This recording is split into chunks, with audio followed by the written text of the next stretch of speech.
Can you believe it feels like spring out? 60 degrees today. I almost said Alexa, but then people have been getting upset that I've been saying Alexa during the show. Yeah, you should not say Alexa. My dad got one. Did he? Yeah. What did he ask for it? Alexa, who's the president of the United States? Well, he switched it so the outlets now have this Wi-Fi connection, and it can turn off and on our living room lights. Just straight up do it? Yeah, he just says, Alexa, turn off the lights, or turn on the lights, and it'll turn off and on. Wait. No clapper, though. It's not like the clapper? No. Interesting. People complained about the Super Bowl commercials. The big game, you mean? For Google. You can say Super Bowl, I think, now. I think they've changed it. You can say it. They complained about the Super Bowl commercials from Google because Google Home was setting off their Google Home. Oh, yeah. My buddy had set off his. Whoopsie. What did you? I haven't used the Google Home. I do like the Alexa. I like the Dot. It works very well. Yeah, a lot of people are getting them. And so that's that. Anyway, why don't we get started? Let's do it. Jared Polin, FroKnowsPhoto.com here with RAWtalk episode number 213. 213. It's 213. Not 123. And not our area code. No. Or my area code. Not yet. 215. Not yet. Yeah. Nope. We'll get to the 215 area soon. But we're in the two. What, Todd? We're in the 213. Represent. 213, that's LA. Is it? Yeah. I guess. You'd know that if you were a world traveler like myself. Yeah, world traveler like Todd. Polin. Yeah. So we're here. It's been 2 weeks. Yeah. The new episode is coming because you're watching it. If you're watching it. We had some stuff happen while we were away in terms of the 11 days came out. If you want to get my latest free course, it's a free video course, free mini course called 11 Days to Better Photography. Go to FroKnowsPhoto.com/11 days to sign up for free. Write meow if you haven't already done it. Oh, speaking of meow. New kitty? I adopted a kitty. Oh. Here he is. Have you picked a name yet? About 1,200 people have submitted for names. 1,200. At least. And you gone through any of them? No, I haven't looked at them yet. No, I've looked at some of them like JPEG and Shadow and I still think it should Iris. be Iris. I still think Iris is a perfect name. I like... One eye. You guys can hashtag what you can think the name would be. Hashtag Jared's cat, Fro's cat, whatever the hell. And I can send it to it. Froball. I still, I picked Sammy Davis Jr., but I just call him Kitty. Sammy Davis Jr. kind of works for a lot of reasons, but Mr. Kitty. He's a really good kitty. He's got one eye. I adopted him at Paws. I rescued him there. Cool. He's very good. He just is super affectionate and won't leave me alone. Like, constantly wants to be petted. And Is he waking you up at night? Well, he did last night. Does he know you generally break up with people in about 2-3 months? It's usually less than that. Paul's is getting him right back. He came into my room last night and woke me up at about 4 a.m, and I wasn't gonna be able to go to sleep. Yeah. So I shut the door. Well, I have a sliding door which can get pushed open, so I had to use an old case, and the old case is my old 300 2.8 case. Oh, and so that's like a nightstand. Yeah. So I moved that, but I used a pillow pet between that and that in case he knocked on it, it wouldn't hit the door. It wouldn't hit the case and make a noise. So he left me alone all night. I let him come up in the morning. I opened the door so he can come up and greet me. That's fine. Oh, that's nice of you, on your time. But at night, he has a spot he can sleep. If he will sleep in that spot. Do you know what they do? They stay in circles. Supposedly, and you should take some of your tape, some of that tape you got, make a circle, a bright circle on the floor, and they think it's like a confined space. Really? And they'll lay in it. I saw a video on this thing called YouTube. What's YouTube? It's crazy. It's weird. They got all kind of videos. But they have a tendency to want to sit in the circle because they think it's like a confined area they feel safe in. Interesting. I'll test that out with my new... Whoa. Gaffer Power Gaffer Tape. Comes in many colors and many sizes. Do you need Gaffer Power tape? Check out gafferpower.com. This one says /40 to claim your 40% off discount code. Ooh. Just tell them the Fro sent you. 40% off. Nice. You should do that at home. Make a little gaff tape circle and see if he stays there and goes. I'll try that out. But he's make the circle like this big. Yeah. He is super affectionate. And then see if you can get your girlfriend to do the same thing. He's super affectionate. He's a really nice kitty cat. So I hope that he's starting to come out of his shell. He's walking into my office, throw up everywhere, getting stuck on a freaking Thunderbolt cable, almost pulling it out as he climbed off of something. There goes your backup. But whatever, he's a kitty. You can't get upset with the kitty. So the other thing, the Canon M5 real world review is out or should be out at this point. Hopefully. And Nice. that was fun. Enjoyed using that camera. It's a nice little toy. Yeah, that was a good time. We went all around Philly. I mean, not really all around. No, Philly, Art but museum in area. that The art area. museum area. Art museum, the skate park. Yep. And who was the guy? What was the guy's name? Balake? Blake. Yeah, Blake was Balake? great. Yeah, it was Balake. Yeah, it was Balake. Yeah. He was good. I'm glad he wanted his picture taken. Yeah, he did. But that review is really solid. I It hope is. people like that. It is super solid. So that's basically that. I want to do a quick pluggy McPluggerson for something Scott Kelby's doing. Sure. He has Photoshop World. If you don't know about Photoshop World, it is coming to Orlando, Florida on April 20th to 22nd with pre-conference workshops on the 19th. And then you can go to Disney right after and be all special and cool in April. Aren't like you going in that. April? No, you're going I'm in going June. in June. So why should people attend? If you're a photographer, designer, videographer, Adobe, Photoshop, and Lightroom enthusiast, and any creative mind looking for hands-on workshops, training, and inspiration. I've been to Photoshop World. There are a ton of different people that go there. It's a great place to network. If you are looking for Photoshop help and Lightroom help, this is a conference that may be for you, so you could check it out. There's a video over on the site because I'm not going to read out the link, but you could also look up Photoshop World on the internets, and it will tell you all called about Google. it. Yep. You can go to photoshopworld.com. It's right there. Easy It was- enough. It was a little low. I keep seeing his ad pop up saying he's coming to Philly, too. Yeah, he's coming to Philly. We Doing saw a it on little Facebook. Well, maybe I'll just invite him in. We should. See if he we has- should have him at the factory and do another interview. See if he has time to come in. Sure. So there's that. That plug is done. Yep. Then on a lighter note, Trey, I talked to Trey Ratcliffe. Okay. Sent him the new app that came out because he wanted to check it out when it came out. He let me know that he's doing a fundraiser for his wife, who unfortunately has a rare form of cancer, which absolutely sucks. That's a shame. It's tough, obviously. So they have they put together a fundraiser. The link is over on the website so that you can go ahead and support it if you want to go ahead and support that. I gotta or check that out. at the very least, just send him well wishes Sure. on his Twitter or wherever you're going to do that. Yep. And there's that. So good dude. moving on, we've got an interview coming up with a Steve Garfinkel.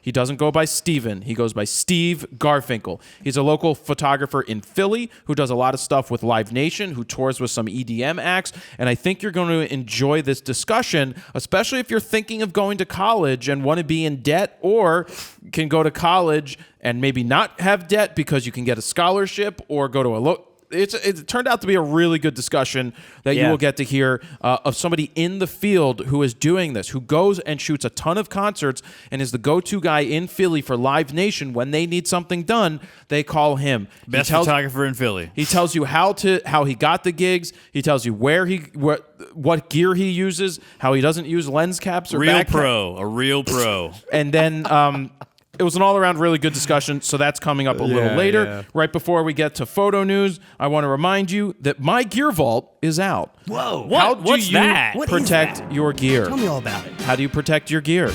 Everybody needs to protect. You have this investment in your gear. You may want to at least organize it. So mygearvault.com. If you have an iOS device coming soon in a couple of months on Android, download My Gear Vault right now. Input, organize, and protect your gear. The people that have used it absolutely love it. We've heard some stories from people that have said that they Hate it. wish they had this a week ago because all their gear was stolen. That's the point. That guy just emailed me. I'm going to talk about it. If you have a horror story about your stuff getting stolen or getting screwed, quote unquote, by an insurance company, feel free to send it to me personally at jared@mygearvault.com. I'd love to hear your horror stories about having gear stolen, about getting the wrong insurance, that you thought you had the right coverage but you didn't. We will share that information with everybody out there so the same thing doesn't happen to you. For those who don't know, if you don't have insurance and you go out and you do jobs, aka you make $1, you take money, you kind of should have insurance for what's called inland marine, which protects your cameras,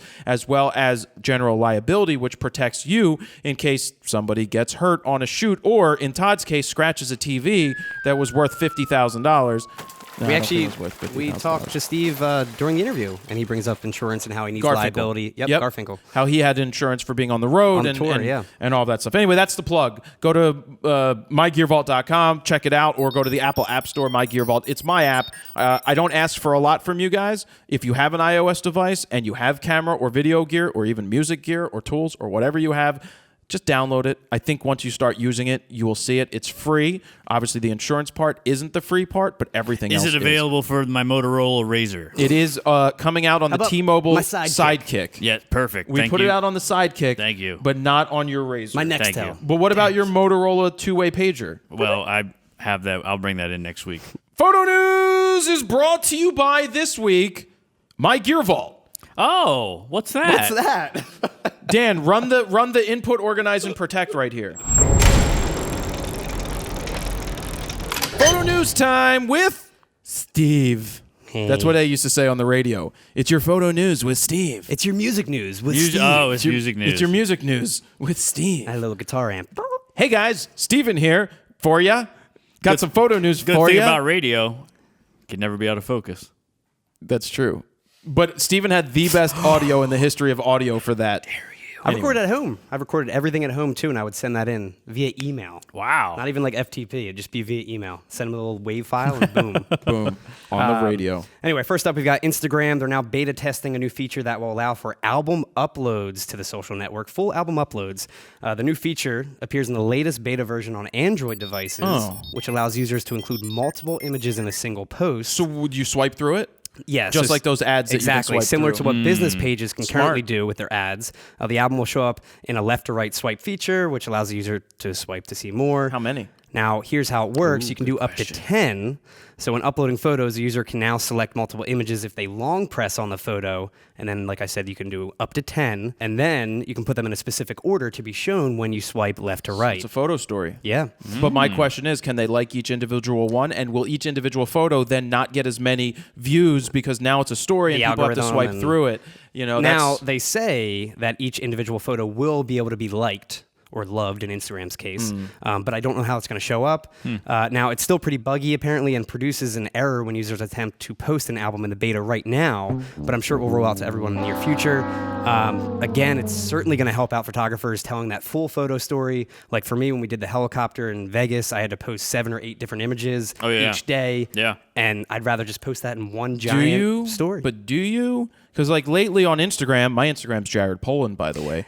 Yes and no. It depends how many images I have to go along with it. If I have 7 images, yes. If I have 3 for a photo story, no. Right. It depends. Sure. It's going to take some time. Maybe they'll give that more credibility in the algorithm and we'll have it show up more. But now I wonder how will it display on the actual profile page? You know, will it Right. have some kind of Hey, you'll, indication you'll that probably pick an album cover, just like you pick a you cover do. for your video. You will pick an album cover, but Yeah. I'm saying when you're on the actual profile page on your Instagram I bet you it account, will look like 3 stacked images. yeah, will it look like a stacked image or It's Well, hip to again- be square. yeah, I'm wondering how this is going to show up in Instagram. And then we have introducing the next Ansel Adams of the National Park Service. His name photographer is Todd Wolf. Tonsil Adams. Oh. Jarib Ortiz. Wait, spell that for me. Jarob. Ortiz. Not Jar- Jared. Jarab? Jarab. Jarab. Jarab? Yes, that's the proper Hey, pronunciation. so, hey, Martha, we just had a kid. Look, it's a boy. Balake. What should we name him? Jared? Jacob? Jarab. So back in December of 2015, the NPS put out a job listing for a black and white large format photographer with a salary of up to $100,000 a year, aka Damn, the next son. Ansel Yeah, Adams. man. Now, Jarib's job title includes taking photos inside the national parks, but also outside in the communities around the parks, sites that aren't under the umbrella of the National Park Service but are still significant in American history. Is he allowed to tweak? Shit. Is he allowed to tweet? Now, he was picked for the job back in July, but this is the first time we're really seeing his actual work. Do you know how many people submitted? I know how many people sent in resumes. 1. Because Shut there's up. no full format, large format black and white photographers out there. It really did narrow down the process. There making probably sure you had to really- do large format. There was probably a film handful photography. of people. I'm surprised they didn't hire Ian Reuter and give him like a couple $1 million to take his truck and wet plate all over the world. Now, CBS This Morning did a profile on him where he's seen photographing the abandoned baggage and dormitory building at Ellis Island, one of his first assignments. And wait, did they ban Ellis? Is Ellis Island banned? Is it closed? it's closed, yeah. It's closed. Yeah, nobody's allowed in anymore. This building is closed. Oh, just that one. Now, Jareb did mention... Jareb. Yes. He did mention that... Can we rename him J-Rob? I like J-Rob. Yeah, that should be his Instagram, J-Rob. He mentioned _ that it really narrowed down the process because he was also an architecture photographer, not just a landscape photographer. Cool. And they're looking for, again, not just the parks to be photographed, but also historic buildings and great. stuff like That's that. nice. So That's awesome. He That's had a one great leg job. up against everyone else, yeah. That's an awesome job. All right, J-Rob. He says in J-Rob the on the video, job. my background in large format photography started at my photography program at the Milwaukee Area Technical College. Shamil. There, I was Shamazel. formally trained on how to use the View camera. He also explained why they're still shooting film. He says, here at the National Park Service, we are still shooting film because the Library of Congress likes to have a tangible record of each documentary photograph. The negative serves as this tangible, unaltered record, and if properly processed and stored, the negative will outlast a print by a few hundred years. Yeah, but there's a big but there. And he does mention that he's trying to basically switch over to digital, to talk them into switching over to digital by the end of 2017. Yeah, I think he mentioned like the phase 100 megapixel back, something like that. But there's also a big difference between that phase 100 megapixel back and an 8x10 size piece of film. Sure. Have you ever seen... I don't think he's doing 8x10. I think he's doing 5x7. Oh, well, then at that case, you might as well go with the bigger Yeah. back. But have you ever seen an 8x10 Cinar No. photo? So when I used to work at Allen's, this one guy named Sonny, I believe was his name. Okay. He had all this Leica stuff. He had the Cinar, this 8x10 Cinar camera. And it's a View camera. And he brought in 8x10s from it. Think about it. If anybody has ever been in the darkroom, how do you make an 8x10 out of an 8x10? It's a contact sheet. Yeah. It's a perfect... clean. There's no enlarging being done. Yeah. So it's 1:1 Yeah. with no enlarging, which means no noise, no grain. It looked almost three-dimensional in that black and white. Wow. It was absolutely incredible to see literally to make an 8x10. You put the negative on top of a piece of paper inside of a negative thingy. You expose it. You develop it. It's 1:1. It's awesome. Now, That is cool. You That can quality was see great. CBS This Morning's full interview over on the site. CVS this morning? CBS This Morning. And I will say he also uses a lot of external lighting as well. He doesn't just use ambient light. He also does not that much processing on the images. It's more of a flat image Hate to it. preserve the highlights and stuff like that. So But is he processing Jared them? would have never been picked for this job. But because Ansel he Adams did a shit ton of crushed those processing. highlights. Crush Yeah. the black. Yeah, he did do a lot of processing, but here it looks like it's very minimal. And I'm not sure if he was told that or if this is just his style. But yeah. And then speaking of vintage cameras, a startup is bringing that old school feel back with the first cardboard folding instant camera, I've instant been waiting film for one camera of these. Yeah, I need that. via a new Kickstarter campaign. Yeah, definitely want that. It's called the Jolly Look. Oh, of course it is. Yeah, the Jolly Look. Perfect. It shoots Fuji Instax film and is made of recycled paper and cardboard, and it doesn't feature any electronics inside. The company says the environmentally friendly camera is as dangerous to the environment as a banana peel, and that it uses less Wait, materials. So it's not dangerous. I mean, banana peels Exactly. are pretty dangerous if you've ever watched a cartoon. If you're in Mario Kart, I mean, yeah. They say it uses less materials than used in the packaging alone of a regular camera as well. The front of the camera features a meniscus lens with 110 millimeter focal length, which can simply be pulled up and out of the way to reveal a pinhole if you'd like to shoot that way instead. Now, like vintage cameras, it also has a Fresnel lens that acts as the viewfinder. Once the image is snapped, you crank out the photo using a rotating handle on the side. Again, there's no electronics in this So camera. much fun. Yeah. So much fun. The mechanical aperture can then be set from f8 to f64 with shutter speeds of 1/250th, 1/160th, or you can do full manual. Can I rent it every month for $99 though? You cannot. Not yet. Can we just buy one so I can put it in my regular trash? Now, I recycle, guys. Nope, putting it in my regular trash. if you do want to buy it, it's only $38 currently. Did you order two? I ordered one. I did order one. You'll No, you receive, did not. I did. Do you get a pack Because of I have film? a ton of Instax film, and you receive also a pack of film too. So which is like $8 itself. Exactly. It's gonna suck when the UPS delivers it and it rains and it falls apart when you take it out. You'll get the camera, though, again, along with Instax film, and delivery is expected by June of 2017. It was originally $29 for the early bird special, but that sold out quickly. And the campaign has already raised $210,000 at the time of this recording and still has about 3 weeks to go. How many? 3 weeks. 3 weeks. And its initial goal... Whoop. Whoop. Leave me alone, assholes. But its initial goal was just $15,000. So obviously it was fully funded, and you can see the full Kickstarter promotional video over on the site to learn more or to buy one yourself like I did. FroKnowsPhoto.com/RAWtalk-213. And it folds up to like almost like a iPhone box. That's cool. Yeah. Terrible Not really, waste but of money. okay. Now on the opposite end, Ricoh has revealed their latest Pentax camera, the Wait, Pentax Ricoh owns Pentax? KP, not Uncle Rico? Every time. Can we show I Uncle every single Rico's new time. van, Todd?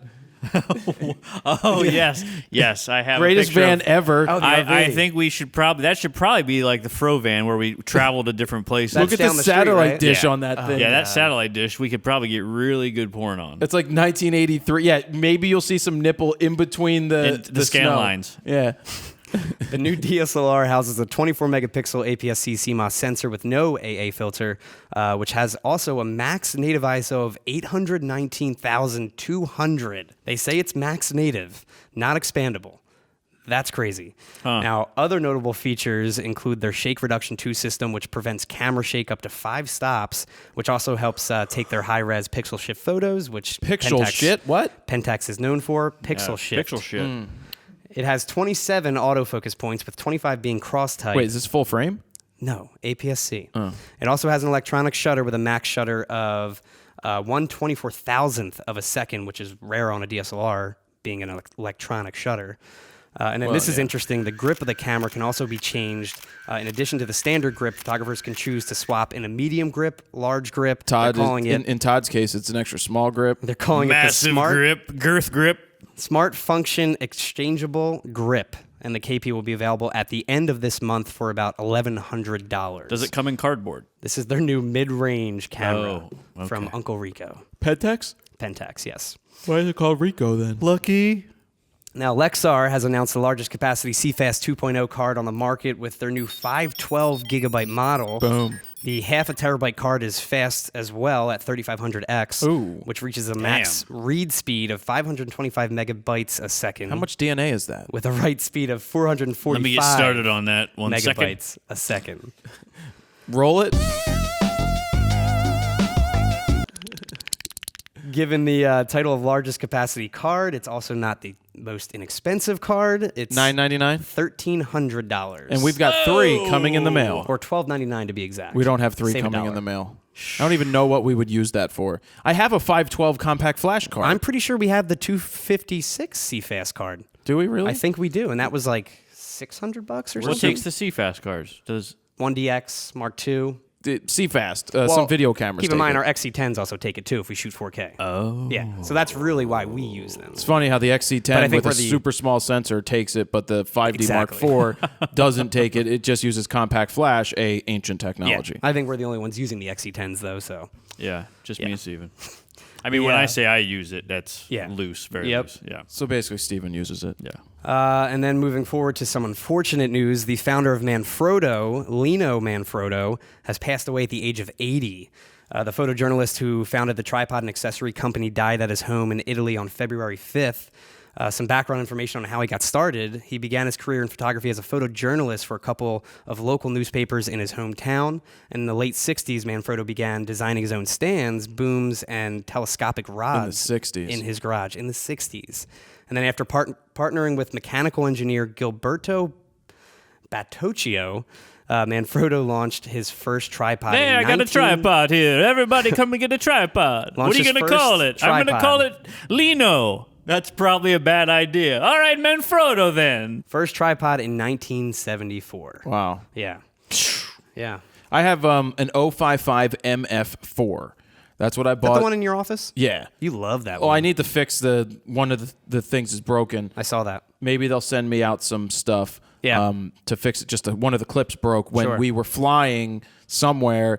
The clip broke. Snapped off. Well, they must have beat the shit out of it underneath. But my 055 MF4, I got lucky because when I worked at Allen's Camera, they give you the ability to do employee purchase like once a year. So I think it was like $500 or $600 setup that I spent maybe $350 on at the time. That's good. So I saved 40% or 50% on it, and I bought the carbon fiber one and bought the nice head. Yeah. Oh man, I've had that thing for over a decade. The head is nice. When you get good product, we say it all the time. You spend the money, but it's worth it. Yeah, you should have your tripod.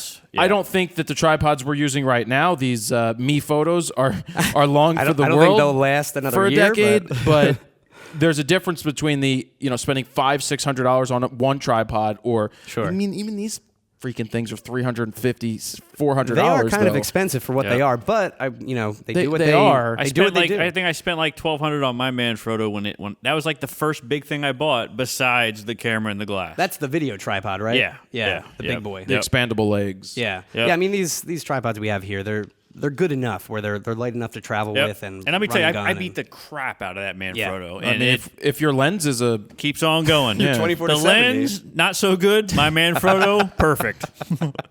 Well, sorry to hear that. Yeah, rest in Really peace. great Shame. tripods. Yes. Yep.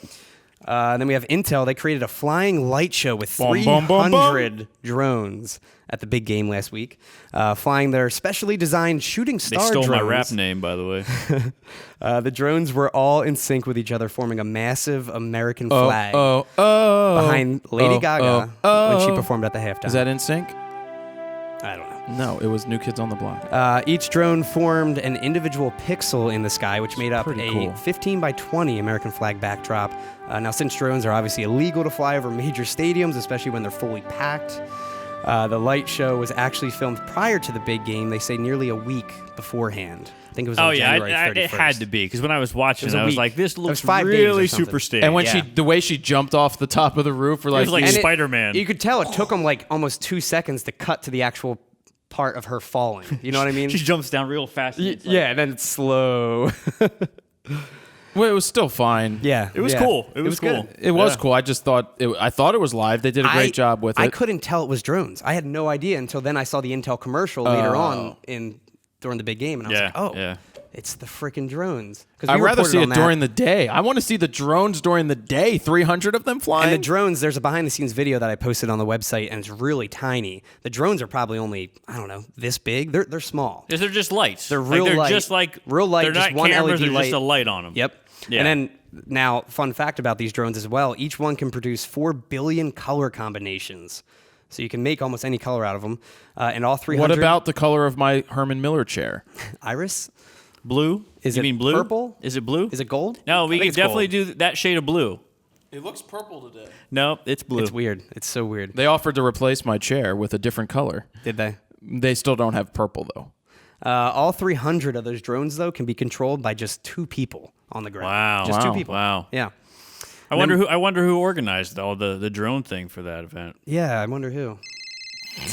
Well, hello there, son bitches. Yeah, that's right. My Lord and Savior Donald J. Trump authorized me to allow that many drones to come over the greatest human sport in the world, the NFL football game. Now, I don't know the Gaga too well, but I do know that when I had my fleet of Army drones come out and spray the world with my colors, we had every color, 3 billion colors, everything, 4 but billion. mostly white we used. Goodbye, Jew. Goodbye, you Jew. That's offensive. And a quick update on another drone. GoPro has also relaunched sales of their Karma drone 3 months after it got initially recalled. Curious to see how this pans out for them. Now, the action camera company says the problem was the battery door, which would shift in flight, which would cause the batteries to disconnect midair, Ruh-roh. causing it to lose power and fall all the way to the ground. Do you know what else is falling? What? Their stock? GoPro's stock is down to 8. It's down 51 cents now to $8.82. They say a redesigned battery latch has been incorporated into the updated Karma drone to solve this issue. That sucks. Now, it's selling again, but they say only in limited quantities just to make sure all those bugs are squashed. Nobody's That's tough. buying That's that. a tough. And that's it's a tough- selling again for $800. They also announced that they're trying to get the GoPro Hero 6 out by the end of 2017, right? Well, because they missed their forecasts terribly. Yeah.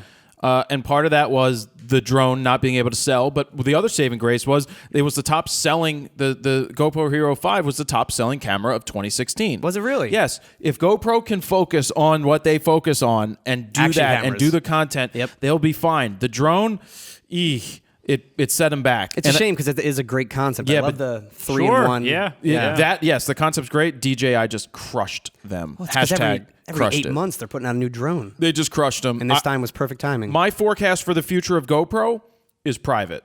I think they're going to go private again Yeah. and do very well. I mean, look, you generate $1 billion in revenue and you make half a $1 billion.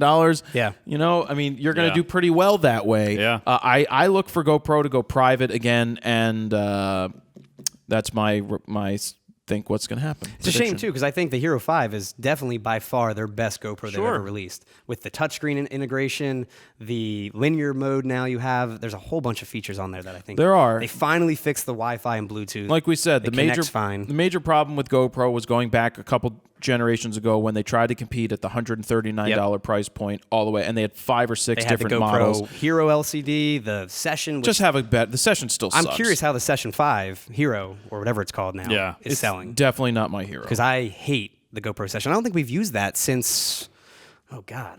Since I wasted money on it? Yeah, since we bought it. You bought it $399? for $400, and then they dropped it half price. Yeah, bullshit. Yeah. Screw you, Session. Yep. Oh, and speaking of Session, screw you too. Whoa. Tamron has unveiled its newly updated SP70-200 f2.8 G2 lens. Whoops. The new lens has dramatically faster autofocus speed. Oh my God, what is that? Hey man, we're unveiling something. amazing. Oh yeah. Yeah. Welcome to RAWtalk. Aerosol atmosphere. 213. That hangs pretty good actually. And that was just like a 3second spray. It's gonna be that everything's actually gonna be hangs sticky pretty now. well. It's not sticky. It doesn't create stickiness. That's all, so is that? Here, Do they watch. sell? Do they sell this now as an accessory? The gun part? It's called the Can 1 gun. Ooh. Can Gun 1. And it's this, and it allows you to... Sorry, Steven. Spray Suck it it all behind in. you. All right. Yeah. Why do you Yeah. Why do you spray it in front spray of it us? behind? And Well, then because you'll... I want it in the camera. Your love of contrast is not going to be here right now. It's just all No, flat not at in all. the cameras. Not at all. Oh, anyway. Todd needs that and the cash cannon. Let me double fisting. No, because he'd spray this right on the Shoot camera. it behind me. This is Atmosphere Aerosol. They sent me a whole case more of this aerosol stuff, and it does actually hang in the air pretty well. So if you're doing a photo shoot, get one of these bad boys, spray it, shoot your girl or guy, and It does leave a nice haze for Yeah. sure. create you some. can definitely see it still in here. Yeah. If you're doing a weed photo shoot and you don't want weed in the air, use this. For sure. Oh, I didn't mean Right in my mouth. I didn't mean to fire it That's right what she at said. you. That's what she I'm said. Sorry, I didn't mean to fire it directly at you. I was trying to it's time all it right. with your breathing. How'd it taste though? Luckily, I closed my mouth in time. that's what she said. Waiting for it. Anyway, back to this. The Tamron, they unveiled their new 7200. The new lens has, like I said, faster autofocus. It also comes equipped with 5 stops of image stabilization, depending on which of the 3 new vibration compensation modes you use. You can choose between VC mode 1, 2, and 3. Rumble, tumble, and Pretty much. thunder. Mode 1 strikes a balance between viewfinder and lens stabilization. Mode 2 is for panning. And Mode 3 offers the best stabilization by prioritizing the captured image and ignoring viewfinder stabilization. What? That's what I don't understand. Say that again, please? Fully. They say Mode 3 offers the best stabilization by prioritizing the captured image and ignoring viewfinder stabilization. The fuck does So that mean, I Steven? took that as it won't actually kick in until you press the shutter. But to me, wouldn't that mess up your composition of the Yeah, photo? because it if- shifts. Exactly. So I don't really know how that's going to work Well, out. I asked Tamron to I send might us be one. wrong about how that's going to work. How much is it? $1,300, and it'll be available next month in both Canon and Nikon mounts. What about Sigma mounts? No Sigma What about mounts. Sony mount? Now, Tamron also says a revised and improved optical design promises better resolution as well. Where's their focus ring? Yep. Closer, and then the other zoom is out on the end. I don't think it's like the Nikon. I think it's like the Nikon. Is it? Yeah. Are they all starting to follow suit? No, I think Tamron did it first. I think somebody said that. I still hate it. I mean, don't do you like find it. yourself forgetting sometimes? No, I don't forget. It's just more awkward. I find myself having to think harder to use it out there because it's not as stable as this. See, I think if I started using that specific lens, I would then use the elbow and start to actually. You can then rest it a little better, and Yeah, maybe. I don't know. I'll have to try it. That's what Nikon said, at least. Yeah. They just want to sell lenses. On the topic of lenses, Sigma's 85-1.4 Art lens has been awarded the highest lens score ever over at DxOMark. Receiving a top score of 50, the lens even beat out the classic Zeiss 55-1.4 Otis, which comes in at 48. That's like a $4,000 lens. It is. Damn. And this is like a $1,100 lens or It something. is. DxOMark writes, the Sigma has very high and homogeneous sharpness, even wide open, where high-speed lenses like this usually struggle. So if you want to save $3,000, buy the Sigma 85-1.4. Boom. Sure. I've been wanting to get the Canon 85-1.2 for some time. You don't have that? I don't have that, but the focus is so Dude. slow. I don't even know that I would get the 85 So I've been waiting for the Mark II to come out is of a that. beautiful lens, though. But now I might just get the 85-1.4 Sigma. But they also say this what not a I've 1.2. read is that the autofocus also struggles on this. It's a hunk of third-party glass, body. man. Or a third-party lens, yeah. Yeah. It's a big piece of Hunk glass. of glass. 85-1.2 version 2 would be cool. Yeah. Italian film brand Film Ferrania is back from the dead. Hey. Just a few weeks after Kodak announced the return of Ektachrome. And fun fact, Film Ferrania was once known as the Kodak of Italy. I haven't heard much about it here. I've never heard in of the Film States, Ferrania. but I guess overseas it's pretty big. Does it smell like pizza? It's a very big. We put anchovies in the pepperoni. Ferrania unveiled their first new film stock as well. It's called the Ferrania P30. It's a 35mm black and And white a piece film. for pepperoni. We put 30 pieces on there. You're welcome. The new stock is a recreation of the original film that Ferrania became known for over 50 years ago. Apparently, they were big in the cinema age, so they did a lot of film stock. for Yes, movie very reels big in the and- cinema age. If you buy now, we also give you never-ending pasta and breadsticks. They say with its cinema pedigree, ultrafine grain, Todd, can you translate this and quote very for me? high silver content, Ferrania P30 has no peers in the modern analog film market. Oh yeah, that means you buy the little pancake lens and we flip it around before we put it on your camera. Handmade, hand tossed. This new version is a recreation using modern techniques, which they've not quite perfected just yet. Since that's the case, the 80 ASA film will initially be released in a limited alpha version, they say, because they showed samples of this, and a lot of Alfa it's, Romeo, because that's what we make over there's here. scratches and lines and a weird grain to it. I know some people will like that, but they say the final production won't show those defects. But I don't know why they would show sample images before the final production check is out done. this new film. It's got scratches and defects. Put it in your Alexa camera. Wait. Alexa. I'm Jolly- sorry, Jolly that's because of the pizza cutter. We run over the pizza cutter first. My We got bad. My bad. We just lost all our Italian followers, Todd. Every 3 of them. Oh, my bad. So it'll be available in 36 exposure rolls and will be up for pre-order later this week. They haven't announced the price just yet for it. And don't forget, if you order now, we also send free 2-liter. Is it edible? That's it for photo news. All right, let's this get week. to gear of the week before we get to our interview. Let's do it. Let's do gear of the week. It is. Is it gears of the week or just gear? Well, I already sprayed aerosol. Okay. It didn't have any odor though. That was pretty cool. Yeah, that's true. That is true. God. That's a lot of freaking gaff tape, man. How much should they send you? Well, Oh my God. I've got Gaffer Power tape. Gafferpower.com. Oh, my Lord.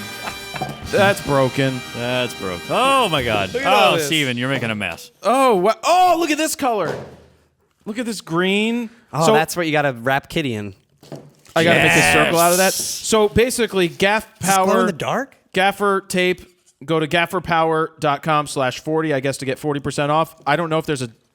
Try gafferpower.com Pentax.com/fro. Maybe they'll give us a thing. But they sent all the different colors you that get they small have. rolls. Yes, here, let me see the small rolls. great. That's what I was saying, is they have the mini rolls. Because remember Pascal said he used to wrap gaff tape around lot of people do. like a pen or a pen or a pencil or a pencil. their Oh, sorry tripod. to interrupt. We also have mini rolls when you order now as well. Little breadsticks. There's mini rolls, there's Dipping thick sauce as rolls, well. there's I have a bunch thin of these. I have rolls. a lot of thin ones. Where's the super thick? Look at the super thick roll here. I need that one. I need that one. Girthy. That I comes need in the extra white. girth.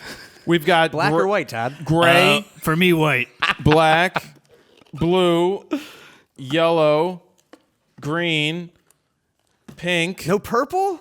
I asked for No purple? Throw it all out. No, that one Where's right there in the middle, Jared. That's purple. Look. That's purple. Just like your chair.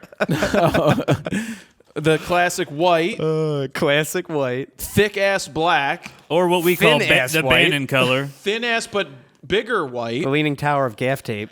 I don't know That's coming down. what is so. It's I definitely. don't know what this one is.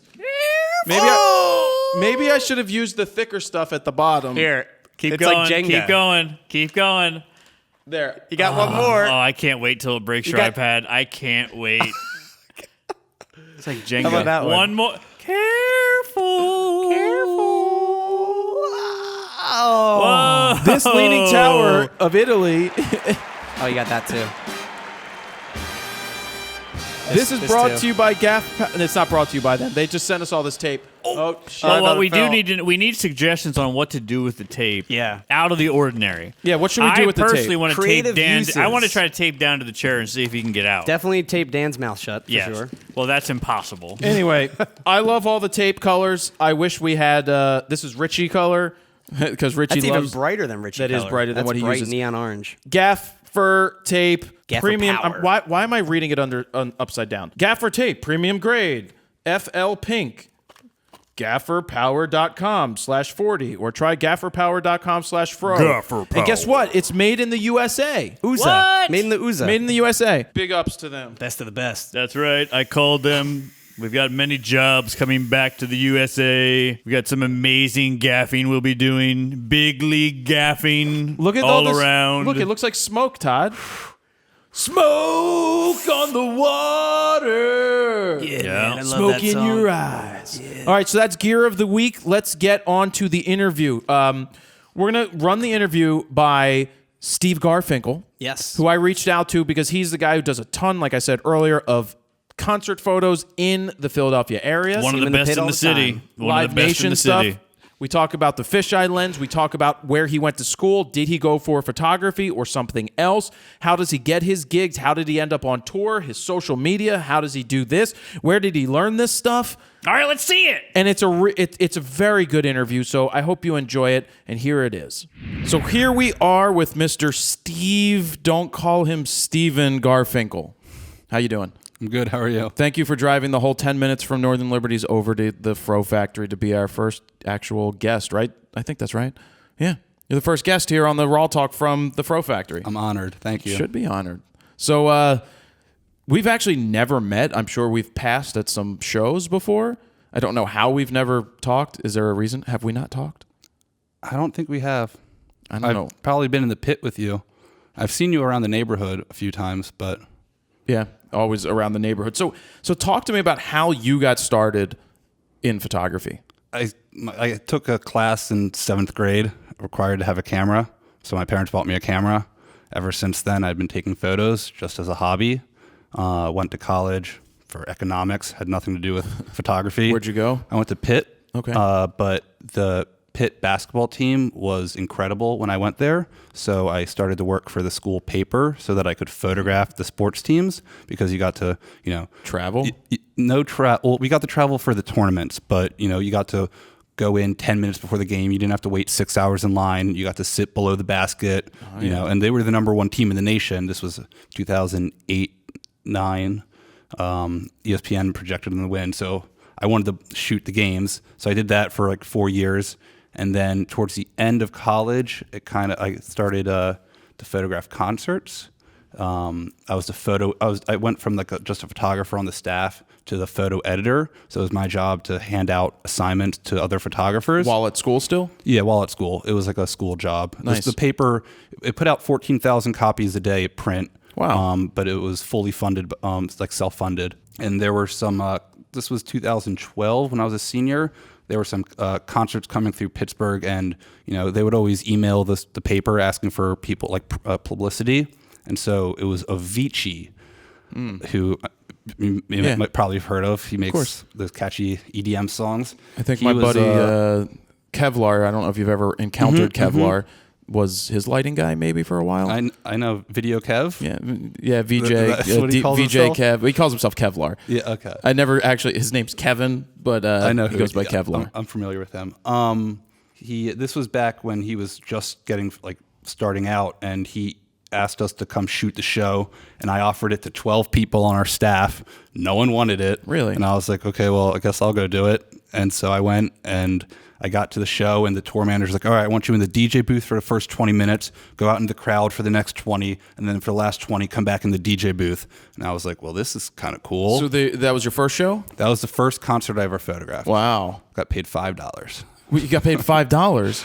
At the going rate for the school paper was if you get a photo printed, it was $5 a photo. Oh, all right. Well, that's different. That's not bad. That's worth at least a beer somewhere. But it was better than the writers, because the writers, you'd only get one article at most a day. A photographer, you could get in 10 photos. If you went out and took every assignment, you could actually make a little bit of money. So that's pretty interesting. Were there any photo classes at Pitt? So you could take photo classes through another school, an art school in Pittsburgh, and I looked into it, but it would require me to take all these prereqs for photography, and I didn't want to have to go back and retake things like that. Sure. Because I already knew how to take photos. So I never ended up taking any. So the only class I've ever taken for photography was in 7th grade. And it was in a dark room. You're self-taught then? Yes. Most of the way. So how did you work your way up to being the photo editor at the Pitt? I just stayed on the staff for 4 years. And it became your turn? No one else really wanted it. Yeah. Well, I've said it a million times. Like, there's always that debate. Go to school for photography or don't go to school for photography. And I've made a bunch of videos talking about the pros and cons of going to a school. And if you're going to, go to the biggest 4-year school that you can go to, and don't just take photography, take other things that can help your career. And I always talk about when you go to a huge school, you have access to so many people, so many different sporting events, so many different academic events that you can go and get access to shoot all this stuff. How'd that benefit you? Well, actually, the best part about working for the paper was that they gave me all the gear I needed. You got to rent out the gear from the staff. So we had, top of the line lenses. It was not all Nikon, but so we had it was the D700. It's not as good today, but back then it was a killer great. Camera. 300 2.8. 70 to 200, like everything you would want. And you just got to rent it out. So I got to build a portfolio over 4 years without ever having to invest in my gear. Right. And were there mentors that helped you out at all? Yeah, there was one of my bosses. His name's Vaughn Wallace. He is currently, I believe, working with National Geographic as a photo editor. Before that, he was with the New York Times. He was my boss for a year, and he was an incredible photographer. And photojournalism is such a different type of photography.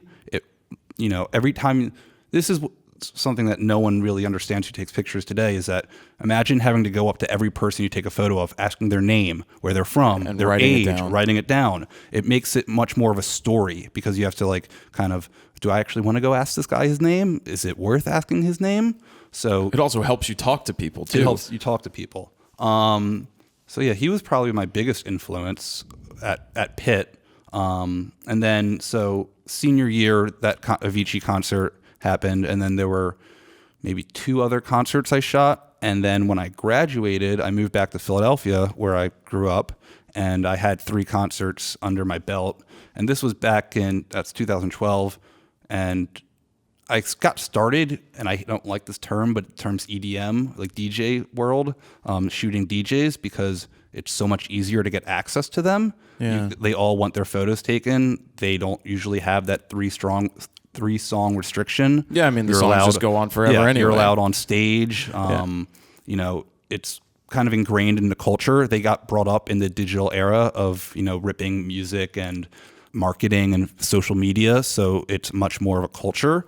So, you could just email any artist you want. You go to their Facebook page, find their manager info, and send them an email and send them a link to your work, and they'll probably give you a photo pass. Yeah. So I did that for 2 years after college, never got paid for... Well, how'd you sustain yourself? Because that's always the big thing. Because we know music, you can make some money, and on other cases, you're not. After college, came home, got a job doing like programming. Well, it's quality assurance. I tested apps for programmers, found out what was going wrong, or gave them, just reviewed it for them. And while I was doing that, I was doing photography as a hobby. It was just, on the weekends, it was a way to get into a show for free. I got to usually hang out backstage or get free alcohol, and it was a lot better than what all my friends were doing, which was going to overcrowded bars and spending a whole bunch of money and going home alone with a pizza. Sure. So it was just like a hobby, and I did that for 2 years. Kept shooting. It was just a fun thing to do, and then I started. People started asking me, "Oh, so what's your rate?" I was like, "Oh, I guess I should probably figure that out." Being an economics major and all. And so then people started asking me like if I could do gigs, and starting offering me money. And then the company I worked for got bought by a Russian company, and my entire department got let go. And so I'm sitting there, and I was like, "Oh, well, I guess I could go find another 9-to-5 job just to say that I have a 9-to-5 job. But this photography is kind of working right now. Let's see what I can do." So I decided to try photography full time, and I said to my parents, were like, "No, I don't know." I was like, "Until I ask you guys for rent money, let me do photography." Yeah. And they were like, "Yeah." They didn't really care, but so that was 3 years ago. Wow. So ever since then, I've just been a full. Once, it's that saying like you have to be like once you get pushed off the diving board, you'll learn to swim. Yeah. That was pretty much what happened. So I just devoted my full-time effort to photography. Yeah, not part-time, but just you went all in and it worked out. Yeah. Well, so far. So in school, did you have other like minors or anything? Did you have any graphic design, marketing, No. anything? It was a double. It was political science and economics. I was going to go to law school. Wow. And you decided no law school? No, the closer I got to graduation, the more I realized I didn't like school and didn't want to be in school anymore. Right. So moving up a little bit to the Fillmore and all that, how do you end up being the house photographer at the Fillmore? It all just has to do with Live Nation Philadelphia. So it started 2014, Made in America Festival. It was the second year of the festival. I was there. I have a love-hate relationship with the festival, but the festival sucks. I will flat out just tell you it sucks, especially shooting. They're a client, so I'm not going to say that it sucks. I can say or not, this. But it's awesome to be in your own city with that many people. Sure. And have that gorgeous backdrop, and the music's always pretty good. Mm-hmm. And Beyonce's awesome. But sure. So there was a girl who I went to high school with. She worked at Live Nation, and I sent her an email and was like, "Hey, are you guys hiring for, networking, marketing? Yeah. Are you hiring for the Made in America Festival?" And it's not even her department. She didn't even work in that branch of Live Nation Philly, but she sent my email to someone else, and they were actually hiring a team. So I shot that for them, and then, I was the only one out of the 15 people they hired who was actually a full-time photographer. And let me stop you for a second there. I'm pretty sure I may have asked to shoot for them, but probably turned it down for specific reasons of they wanted me to shoot JPEG and hand them the stuff over right then and there to publish quickly. That may have been, I don't recall. It was one of those years that I was just like, no, I'm not doing that for you. Well, they do ask to hand stuff over immediately, but it's not JPEG. And the reason is so that they can do real-time posts. Yeah. You get to keep all your images afterwards, but they have people running around to pick up your memory cards and meet you. It's real-time social media posts. Oh, absolutely. That's like the biggest thing there is today with festivals and artists. But I shot Made in America and just kept. Like I said, I was the only photographer who was full-time. Isn't that odd? Wouldn't you find that odd that they're hiring? Well, you can't comment on this. I find it odd that they only hired a photographer that's doing one photographer that does it full time and don't bring in a team of people that do this for a living. Well, everyone was an established photographer in their own right, but it was they were hobbyists. I mean, there were photographers, but Sure. they had a day job. Right. They didn't make enough money to be able to do this on their own. Right. So that whenever they had a gig, they would always hit me up because they knew I had nothing else to do. Right, you can do it. And so then I worked for Live Nation for about a year or two, and that was before the Fillmore even opened. So then when it did open, I was able to be recommended. Sure. So then I've been shooting there for a year and a half or so. Yeah. On and off. Yeah. It's a good little gig, right?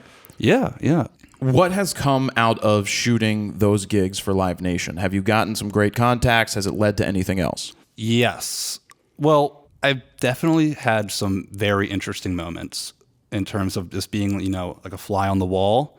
I went, like, for instance, here's a cool little story.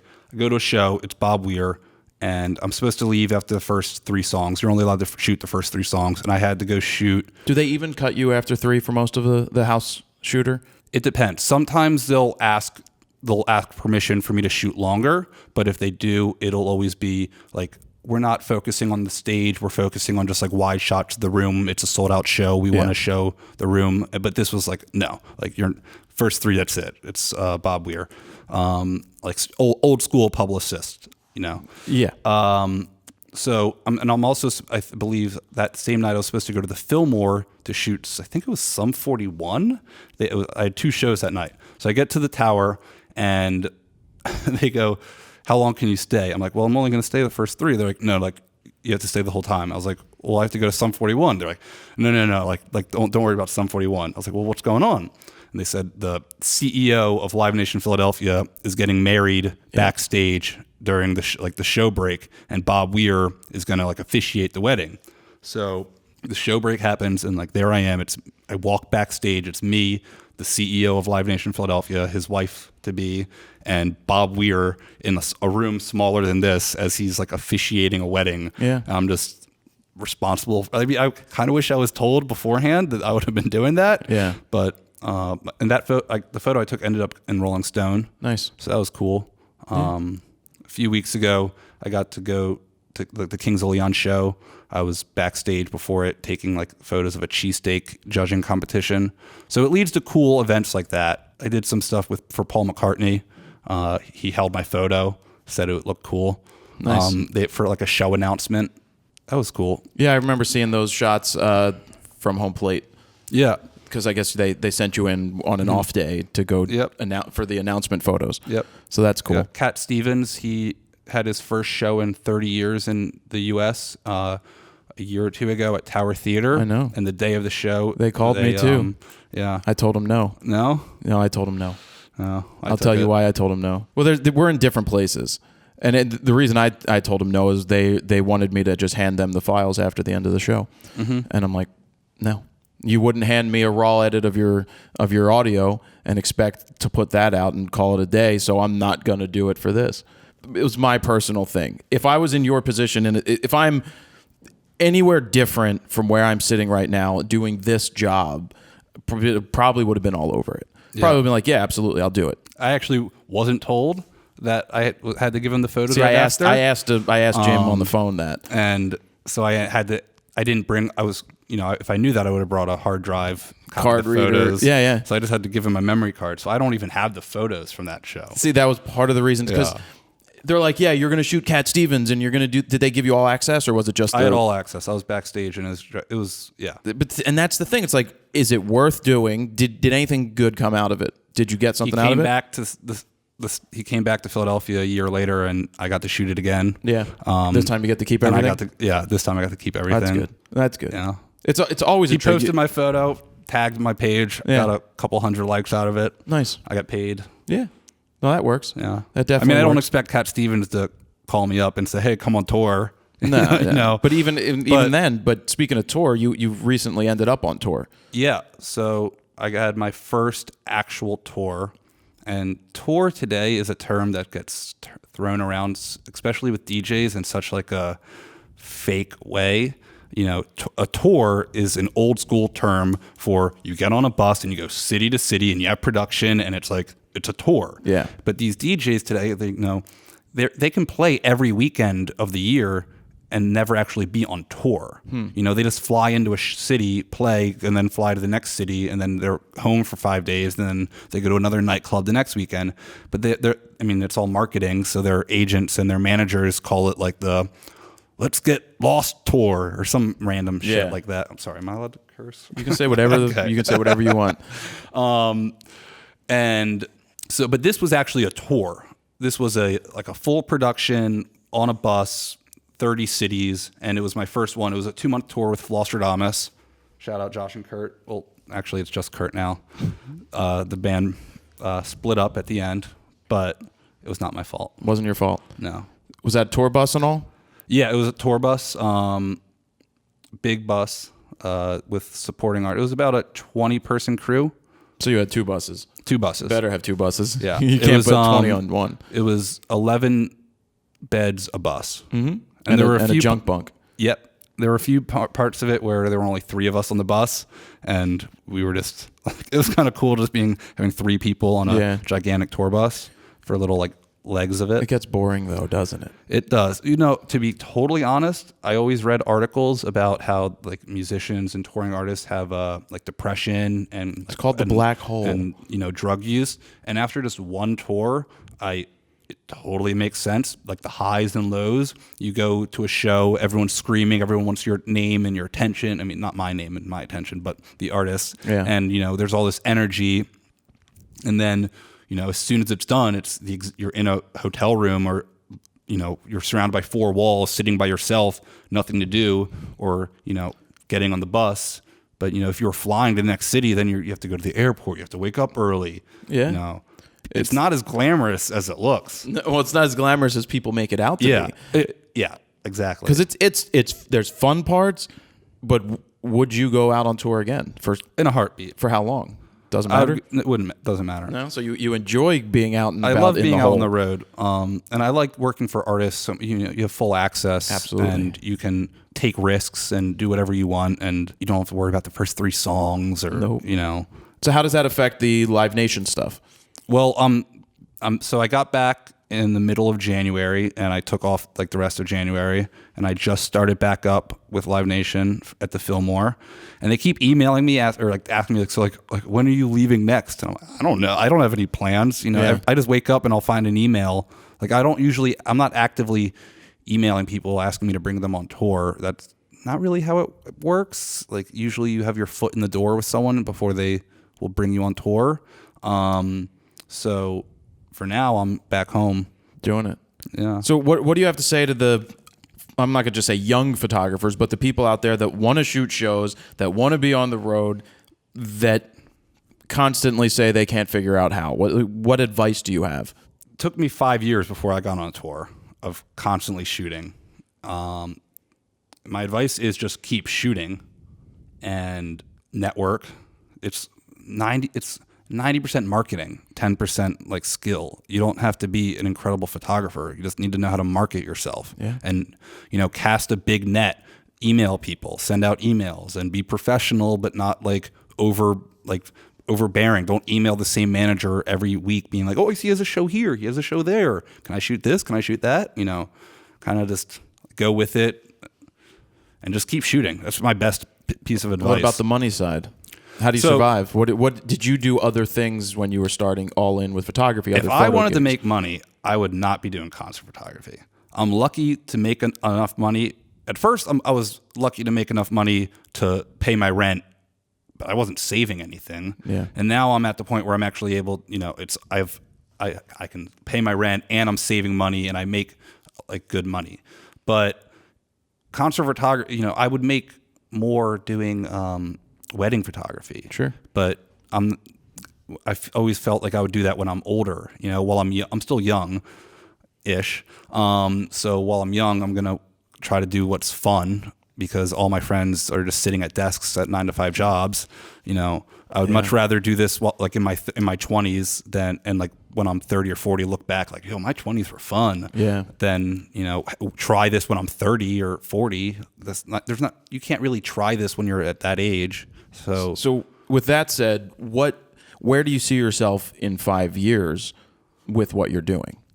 I don't expect to be like busting my ass shooting 5 shows a week at local venues still, and probably not going to crazy tours. I mean, it's fun and I like it, but I would like to be able to take this to like a desk job, but in the entertainment industry, either as like a marketer, like a manager for an artist, or a tour manager for an artist. But then that takes you back on the road again to tour manage. Yeah, it does. So this is go ahead. So a new thing with DJs is the tour manager photographer. These DJs don't need they're not on tour, like I said. Yeah. They just need someone to to be like their face at the venue and like be the asshole, so they don't have to be, and check them into the hotel and like set up their gear and sound check. Plus, you have an economics degree. Yeah, and then they also want someone to create constant content for them, but they don't usually they don't have a budget for both. So it's a new thing that a lot of DJs have, is just one person with them who's taking photos, taking video, and their tour manager. Right. I'm sure college has helped with some of this stuff. What you've learned in college, or just business wise. I mean, college I'm not going to say college wasn't worth it. There are times when I think, why did I spend all that money? Like, what did I learn that I'm doing today? Yeah. But it's not, that has more to do with like when you're doing, algebra, and you're thinking like, oh, if I stop at this stop sign at this like speed, it's not like that. Right. I learned stuff. I met cool people.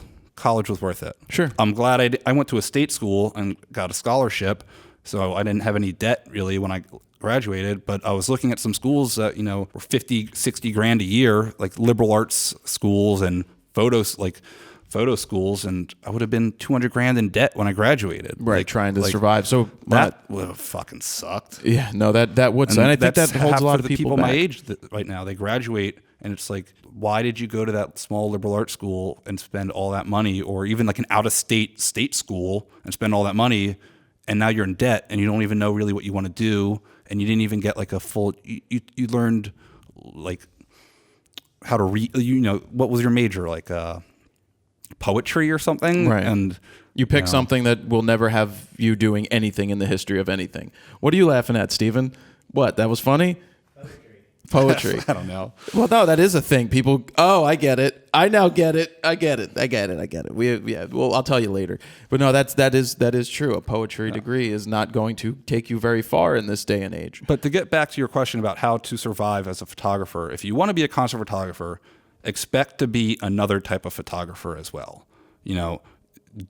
So for me, I don't market myself as like another type of photographer, but I do high school sports. I photograph those like high school sports like games, and that pays, one high school sports game will pay me like 4 times the amount of the show at the Fillmore. But I don't go like posting a photo of like a high schooler being like, look at this sick dunk. Like it's not marketable. Well, you've used Snapchat and Instagram to promote yourself. Yeah. I mean, that's what we do. You promote. And has that gained you traction too with social media, by using social media that way? Yeah. I mean, social media is incredible because when I was in college, everything that I use today wasn't even out. Instagram came out when I was my second semester senior year. I didn't even get it till I remember finals week. I downloaded it. Snapchat wasn't around. Twitter was around, but I still don't even tweet. And Facebook pages had like just started. Yeah. And that was back when everything you posted, everyone saw. They didn't have those ridiculous 1% algorithms. Yeah. Fucking algorithms. But when you can, they want you to spend money. Yeah, I get it. Facebook has its. I get it. That's a different conversation, though. Yeah. But so I couldn't even go to college for social media, because it wasn't around yet. Like, and Instagram. What I think is so funny is, you used to, when you were in the photo pit, you used to be, oh, we all have big cameras, and like, who's this noob with his phone out? Like, he's doing like a selfie, and it was true. Like, why do you take your phone out in the photo pit? There was no reason to. Who's this guy with a fisheye lens? Oh, that's Garfinkel. I do use fisheyes a lot. You can explain that after. But now with Snapchat and Instagram stories, you could have a guy in the photo pit with a cell phone, and he could be more important than you with a $10,000 setup. That's a good point. If you have if you have the artist's account logged in and you have a phone, that's more important to be taking, like when I was with Dylan Francis, I was doing his like Instagram stories and his Snapchat stories. With Snapchat, if you have like a special account, you can be like a contributor. So I would post something and then I could post it directly to his story on my phone. And I'll be in the photo pit and there'd be like 15 other people and they're looking at me like this idiot with a phone. Like, and I'm like, no, I'm actually taking for Dylan Francis. Like, these are like, he would rather me be taking this than actual photos. Yeah. And was actually kind of depressing was I would spend, Dylan Francis is just incredible with marketing and social media. He's constantly Snapchatting, and he's like, he was a comedian, and so he's funny. And a lot of DJs were kind of like nerds growing up, and so like their social skills aren't that like great. But Dylan is just like a funny, personable guy. And also, like, I went on tour and I did like a 3-minute recap video of the 6 shows with him, and it was took me like 4 days to edit and 6 days to film, and he posted up and it gets like 50,000 views on his Facebook, and then like the next day he just like will post like his Snapchat story of him like taking unflattering selfies, and it gets like 300,000 views. Yeah, it's just like the way social media works. Yes, it's one of those things. This thing he created on his own with his phone got so much more attention than like the traditional recap video that he paid me to make. Yeah. So with that being said, are you you've transitioned to video? Yeah. How important is that to what you do now? If you want to go on tour, learn both. Learn video. That was what I kind of started to realize as a photographer. All these people were getting on tour as a videographer. So people would ask, can you do photo? Can you do video? But they want video first. Video, the engagement's usually better. And so I was a photographer first and foremost. I mean, I did video. I made like iMovie stuff growing up, but nothing since then. So then I just taught myself video. Yeah. Bought the Sony A7 to have like a dedicated video camera. Love that thing. And that definitely helped get me out on tour. So I got 2 more things. You're on tour. Did you have insurance? Yes, I did, because I had about 20 or 30 grand in gear on me. And if anything happened, it's like what the fuck would you do? Like if you have more than 5 grand in gear, you should be getting even. I would say like 5 grand is like the threshold, because your deductible is either going to be like 500 or like 1,000. So for some items, like if you lose it, if it's not more than $500, like you're going to pay for it anyways. But then if you get a body that's like $2,500 or 3 grand, I mean, even the fucking nicer like Nikons that are 7 grand, you need insurance for that. Well, and the other thing that, with you being on tour, if you're standing there and you have a monopod, you have something, you're walking around, or somebody trips over your bag, did you have liability as well?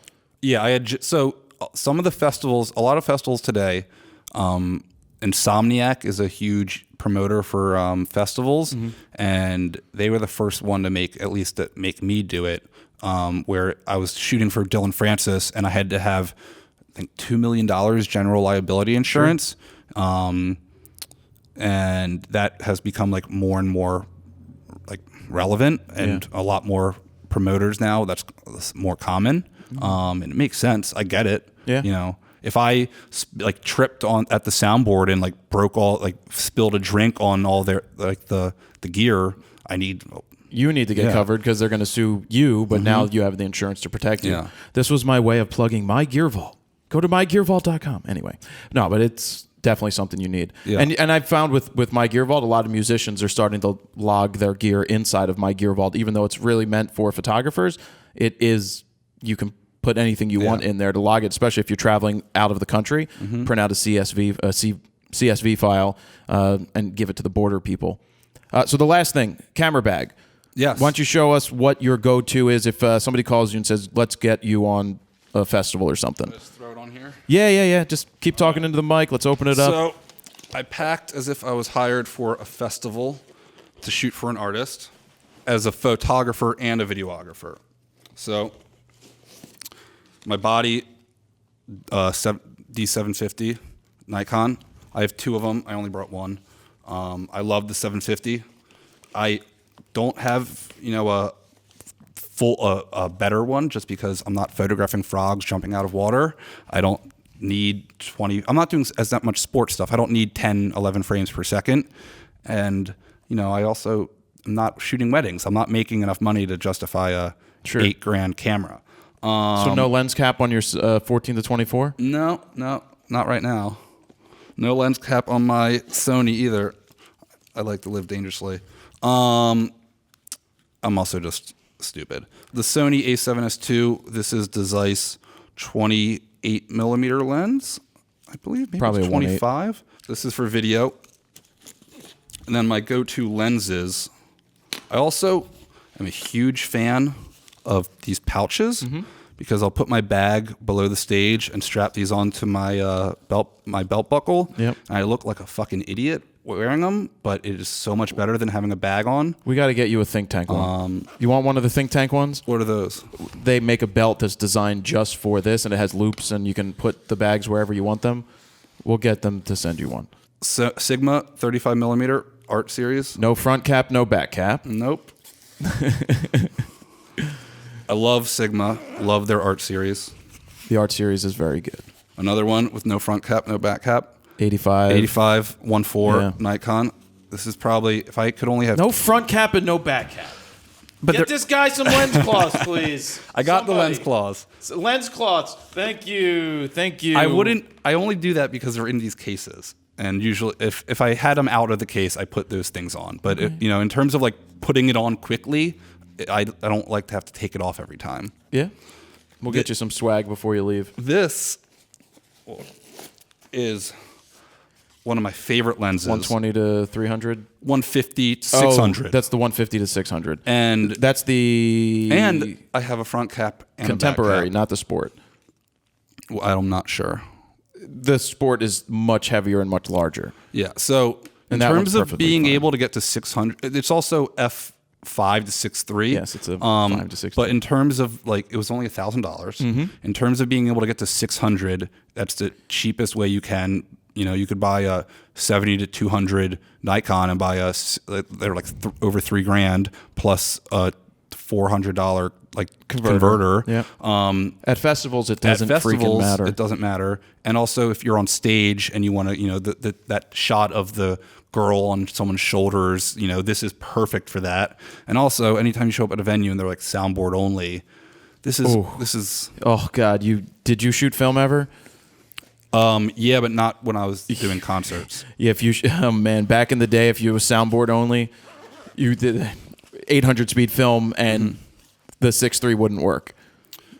But Sigma, that's back in the day. 20 millimeter 1.4. I love this. It's pretty similar to the 14 to 24 in terms of focal length. So I won't always bring both, but if I'm shooting a nightclub and I need light, this is amazing. Yep. And I feel like it doesn't have the distortion that you get with the 14 to 24. With the 14 to 24, I'll take like someone's photo, and if they're in like the corner, if their hands there, their fingers look like... Yeah, at 14, they're bowing out quite a bit. This is the converter for my Sony, so I can put my Nikon lenses on it. Fisheye. Woo, love that lens. What is it? Which one is it? It's the 16 millimeter. Nikon? You know what? I'll be honest. The 16 Nikon. Yeah. I hate that lens. I started to use my fisheye less after watching your rant on fisheyes. Do you know why I ran it? It was because of you. I bet it was. But there is a time and a place for the fisheye. There absolutely is a time and a place. And that perfectly symmetrical shot that you need to get is the time and place to use it. Yeah. One shot out of 1,000. Yes. So I've actually and now I see all these other photographers, they take these shots of like stage production. And I'm like, of like from the pit on their monopod and with a fisheye, and I'm like, you could have used the 14 to 20. Like, you don't need to see that much of the stage. But it's one of those things. And be honest with you, when I first got a fisheye, I was like all over using it, and then you finally realize that you're not even doing anything. You're just shooting snapshots of it because it gets everything. Yeah. So then, no, I agree. There are I've started to use the fisheye less and less, but if you want to get I feel like every time I shoot an artist, if it's a band, I need at least one photo that has them all in it. Yeah. So I'll take out the fisheye, throw it up, take a few to Perfect. be able to say the whole band's in there. This is my monopod, and it is a very, very large one.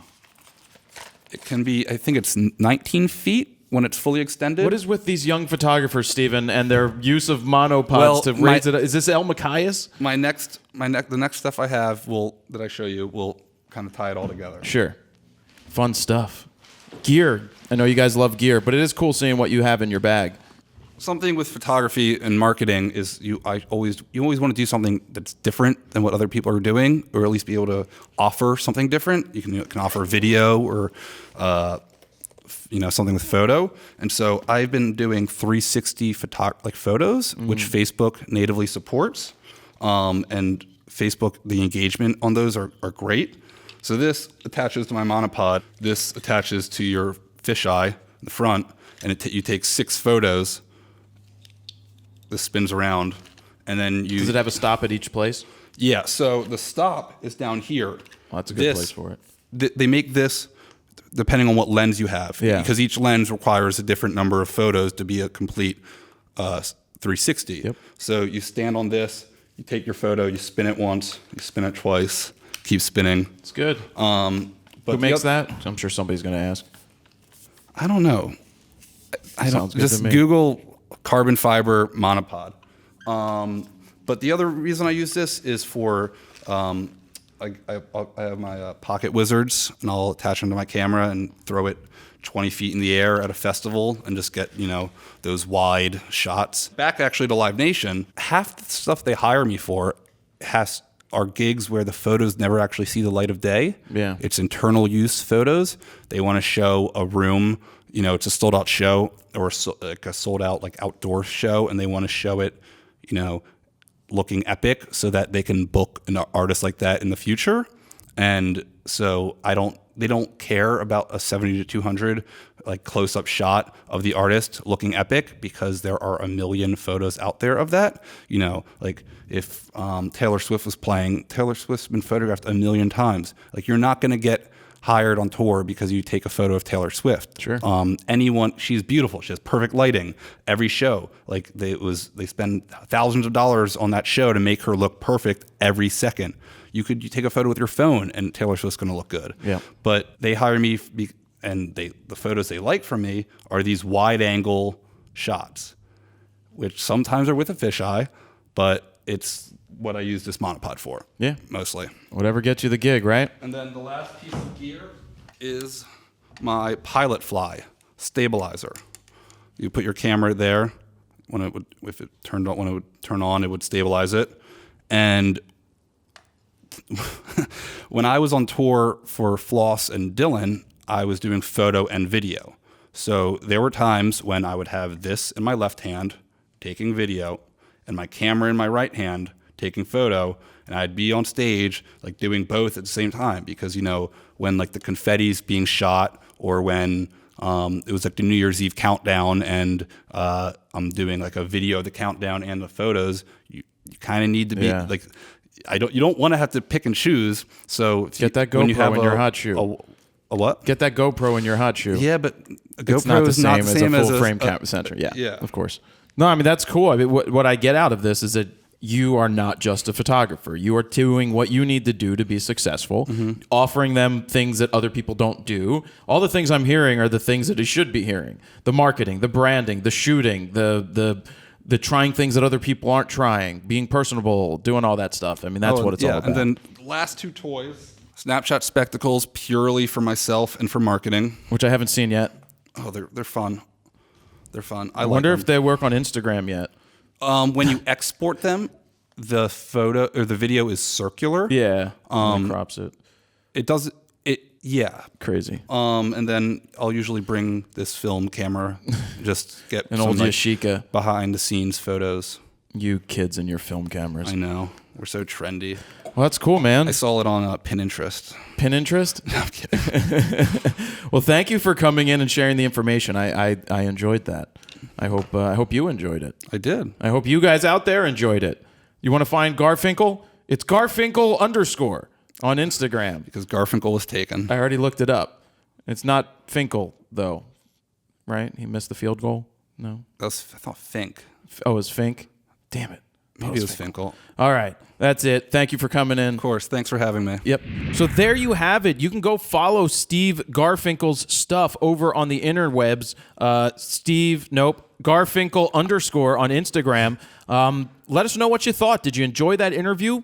It's really great to have a working photographer like this, somebody who's younger, who's found their way without going to photo school to make it and tell you how he's making it. Yep. And also tell you that it's not super easy and that all his friends have day jobs and are paying off. He's a hustler, yeah. Yeah, he definitely is a hustler. It was nice to see like what he takes on a shoot too. I thought that was super cool. All the stuff in his Yeah, bag. that he's was really very good cool. with lens caps and I stuff. was just going to say, how much did that make you cringe when he pulled I didn't out cringe. no back cap, front cap, nothing? It made me want to say he shouldn't get insurance coverage. Because I've definitely still had my lenses get scratched, like a UV filter, luckily, inside my bag if I'm in the pit and like real quick just throw it in my bag. For all my So now years I of shooting, always put caps on. I am such a stickler for my caps being on that I don't leave them off. And the only time they stay off, my back cap is always on. When I put it in a bag standing up, it's because the lens, the hood. is up. Yeah. But that's for when I'm shooting. Yeah, that makes sense. So, Yep. So awesome interview. Thank you It very was a much, good one. Steve, for coming in. Yeah. Why don't we get to memes? Because we don't have flying solo, so somebody from the memes is going to get to spin the wheel of Ferrania. All right, we got some good ones this week. The first one's from Aaron Stramabello. And this is a My Gear Vault meme. It says, protect the information about your gear that is currently being stolen out of your car. Maybe you should not have had protect, import, all that. That's probably a better one. Input, organize, get your shit stolen from your gear car. stolen. Exactly. Yeah. Trademark. Hashtag trademark. Next one's from Bastian Herman. This one's called The Truth. Yes, ladies, this is my gear vault. Oh, my God. Enter and tell me what gear you have, and I want to ensure I'll tell no one. Holy waiting line, Jared. This is lots of girls. Derp. I like how Steven's never seen girls before. Yes, ladies, this is my gear I love how vault. Jared has like a bib on. But don't forget, I'm outside in the window. oh, there's stacks of money too. Steve, this was from when we would do the photo news preview. I know. See me out the window though? Yeah, creepy. Oh, that was just like when we were at the Grand Canyon at the hotel. Yep. Remember we Snapchatted the time Todd out the window Yeah. doing the glasses thing? Look at the gold on the right. All right, next. All right, the next one is from Benjamin. This is a singing reaction. People's reaction when Jared sings. Actually, that's Todd having an orgasm. I was gonna say that's Todd making DNA. Pretty much what happened. My bad. Making Don't look extra at my storage. screen. Next one's from Brandon Bredehoff. Yes. What's in your vault? Oh, that's great. This is what's in your vault. And it's Philly in the background, by the way. Grand Theft Auto version gear vault. That's pretty freaking rad. To be like honest. Who, I like, can't whose lie. bodies are we attached That looks to? pretty Is that- cool. did he do that himself? No, those are the maybe. Well, It's not us, for it's sure. definitely it's definitely GTA. based on the Grand Theft Auto Of course, bodies. yeah. But he definitely did some work. That's a good one. That's a That's real great. good one. My Really, hands are really. not that big. I though. love how my hands are extremely small or my camera's extremely big. That's because you're a tiny man. That's But really you see how cool. small my camera is. But I got giant man hands. All right, next one. This is from Clemens Haig. This is what's in my gear vault. This is Jared's new website, apparently. Hey, look, they have YouTube Red because they can download. Look, it says, "What's your story?" at the bottom. No. Thumbs up for my gear It does vault. say what and next one's from Darren Coleshill. FroKnowsPhoto Cats. This is apparently his new website, his new Instagram. All the same picture of Kitty. Business contact meow at froknowscats.com. You better buy that now. Next one man. is from Broxy Bear. This is a great app. Yes, I will build a great app. Nobody builds apps better than me, believe me, and I'll build them very expansively. I will build a great, great app on my 5-year-old Mac, and I will make subscribers pay for that app, mark my words. Not quite sure why I look like Ross Perot, though. I think you almost look more like Barack Obama. Oh, maybe that's Just a maybe little- it's more so Barack it's a couple Obama. shades My ears off. do look a little bigger and browner. Yeah. Oh, Jared's in the window. Yeah, I'm in the I didn't window. even see that. Oh my gosh, that's creepy. That is creepy. That's how it is at my house too. When he just shows up and looks in the window. Guys. Hey, guys. Next one's from J Prod. This is Todd. I love that. That's funny. That is And, funny. and That's you can good. tell I don't really trim my toenails that much, and that's why I scratch the lens. Next one's from Jeremy Bryan. This is 3 Froze and a Baby. No, 3 Froze and a Dan. They taught him photography. He peed on Todd. That's funny. So next one's from John Harvard. Pussycam John. Oh, Jesus. This is the new Pro Factor Security Canon Pussy Surveillance. Oh, man. Like his robot eye. It's Next like one's the from Terminator Kenneth cat. Marjaliog. This is Jared's other app, Frogel. 12,800 It says, search. say, okay, Dan. Feeling out of focus. 12,800 search. We got 2 from Kyle Hill. The first one's Dallas, our callback from last week. Oh, yeah, last show. I went on Wikipedia and checked all that out, too. Yeah. The other one is Kyle is the fun vacuum. Is Jared. I like that a lot. That's not nice. Next one's from Luka Jazic. This is 50 Shades Grayer. Darker. Cooming soon, apparently. Coming soon. And again, this one's from Ross McKillop. This is the Lightroom winning. Adam, I think your head is slightly overexposed. Jared, I'm the winner. Now here's from our friend Sanchez. It's Jared. Really? I'm on a boat.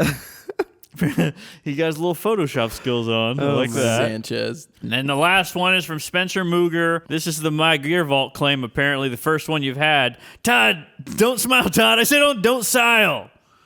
Thanks. Now I need to make a claim using My Gear Vault. Someone needs to learn how to spell first. Well, he needs to have a vault to put his spelling into, apparently. So there we go. That's Lot. the memes from My Gear Vault. Quite a few this week. Really good ones. If you guys That's would like tough. to send your memes in with either my kitty, my Gear Vault, or something Fro related, you can send them to the email address that makes a lot of sense. Yep. Sing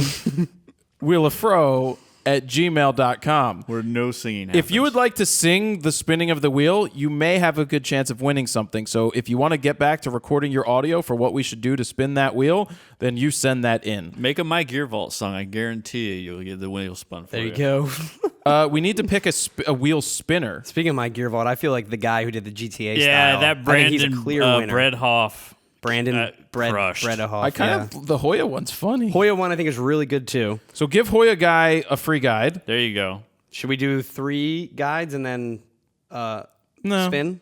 Nah, that was the one that jumped out. Hoya's good. The underexposed is fun. Overexposed is funny too. The fun vacuum I love. Fun vacuum I like as well. So you want to give fun vacuum? I do want to something? give. Yeah, I like Kyle. Kyle, thank you for that because Jared is a fun vacuum. All right, Kyle gets that, sucking up the fun. I like all the throwbacks, the callbacks.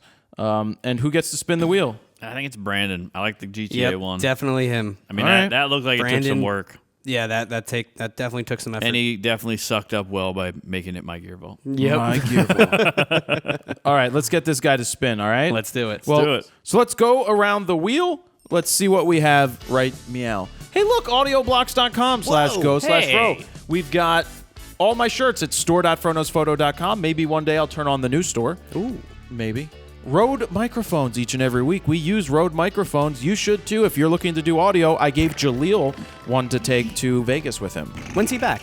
after WPPI is over. He just left. What's he filming We've got Lexar memory cards. We use the XQD, micro SD, SD, compact flash, jump CFast. drives, CFast, Everything. and Yeah. the Smart Hub. Smart Hub. Love that Smart Hub. Yep. Yeah. Especially when you can put USBs Thunderbolt. into it too. Yeah, Thunderbolt one. Any module.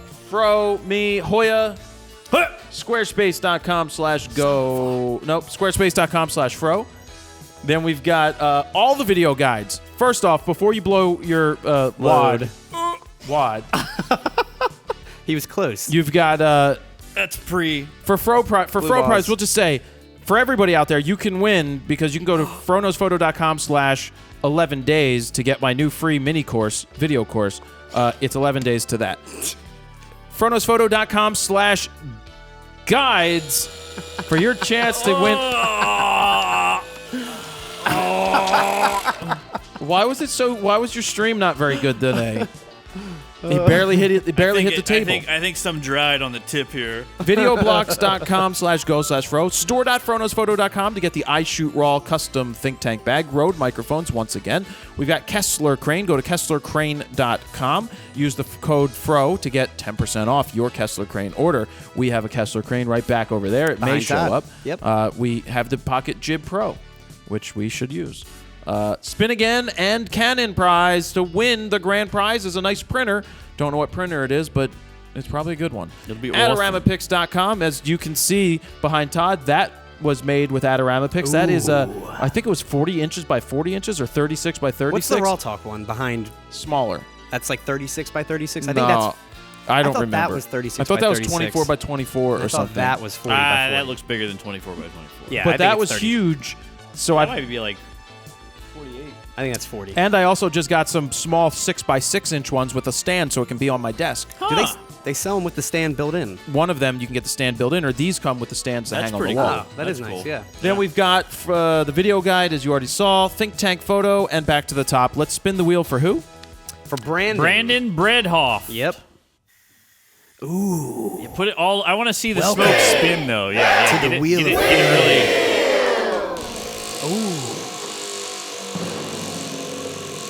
There you go. There you go. Look, it's not even there. Around and around it goes. Where it stops, nobody knows. The Wheel of Fro is about to stop on a winning prize. It was a good spin. Uh-oh. Jeez. Uh-oh. Nope. Oh, guide. Oh! Yes! Yes! Yes! Yes! Yes! Yeah! How do you feel about that? What happened? The bag. There Once you go, again. Brandon Breadhoff. You get the FroKnowsPhoto iShootRaw Think Tank bag. Retails at $200. That comes straight out of Jared's pocket. That $199. wall downstairs is getting smaller and smaller. If you would like to purchase a bag, go to store.froknowsphoto.com to get your custom iShootRaw Think Tank bag, retrospective 30 with my logo discreetly on the side. iShootRaw on the front discreetly. Comes with a free Pixel pocket rocket, Which is nice. which is really nice. Yeah. It's red and it says iShootRaw, and it's just an awesome. It's in ballistic nylon, which is better than what Think Tank makes theirs in. It's ballistic. some gunshots. It will not stop a gunshot if you're in Chicago. It won't. And that's that, guys. That's Wheel of Fro. Yeah. That's the show. The show. Congratulations, Brandon. You've hurt Jared's feelings. Thank you to best. everybody who was on today, and by everybody I mean Steve Garfinkel. Yep. Really cool interview. And Steven. I hope you guys regular enjoyed the interview. Let us know. Dan, we got hashtags today? Wait, we forgot something. Let's see. No, we forgot something. What did we forget? Hashtag happy birthday, Dan. It's Dan's birthday. Oh, yeah. Hashtag happy birthday, Dan. Happy How do you have one birthday. hashtag trademark? Seriously, should be hashtag 11 days. Hashtag FroKitty. FroKitty. Hashtag M5 Real World Review. That's boring. Nope. Hashtag gaff tape Dan to the pole. Yes. At gaffer tape peoples, whatever their Twitter is. Yeah. How about gaff suggestion? We need a gaff tag suggestion to what to do with the gaff tape. Let us know what you guys want us to gaff tape. Yeah. Okay? Yeah. Anything you want to add, Todd? FroGaff. Hashtag FroGaff. Sure. Yeah. I guess. Steven? No, that's it. That's it. I've been trying Wrap to it stream up. on Twitch. I don't know if I should stream on Twitch my Don't video care. games. Don't care. End the show. Or YouTube. Don't care. Jared Todd, says don't care. YouTube. Todd, you have 10,000 followers on YouTube already. Yeah, that's Wait, true. why would you not do YouTube then? I didn't want to do it on the same channel. Oh, you're doing YouTube just But I strictly probably for got like 30, 40 people that watch me on Twitch. Good which for is you. A lot. Which is a Your lot. daughter does better Your than daughter's that. better than that. She is crushing right now, by the way. Is she crushing? Hashtag Yeah, crushed she's it. doing well. Yeah. Is she? When's her next video coming out, Todd? Very soon. Oh, she's calling me right now. What's though. her story? Hi, Dad. Dad, I'm going home with a Hello? boy. I'll be there in a little bit. Oh, Mr. Jared's Dad, still we're- talking. Daddy's late. Oh, shit. I'll be there in a minute. All right. Bye. Bye. Bad dad. Terrible. Yep, she's gonna be out on the street now. You just put your daughter on. Dad, where are you? Daddy. Dad, That's Daddy. I need some more lip balm. Where are you, I'm out of lip balm. Daddy? Can I use your lip balm? Napoleon, just go to the nurse's office. Gross. All right, guys, we're out. Thank you very much for watching. For all the photo news stories and more, head on over to FroKnowsPhoto.com/RAWtalk-213. Thank you to everybody for watching. Download my Gear Vault. Ooh. And 11 days for free. Yeah. Jared Polin, FroKnowsPhoto.com. See ya. I like that.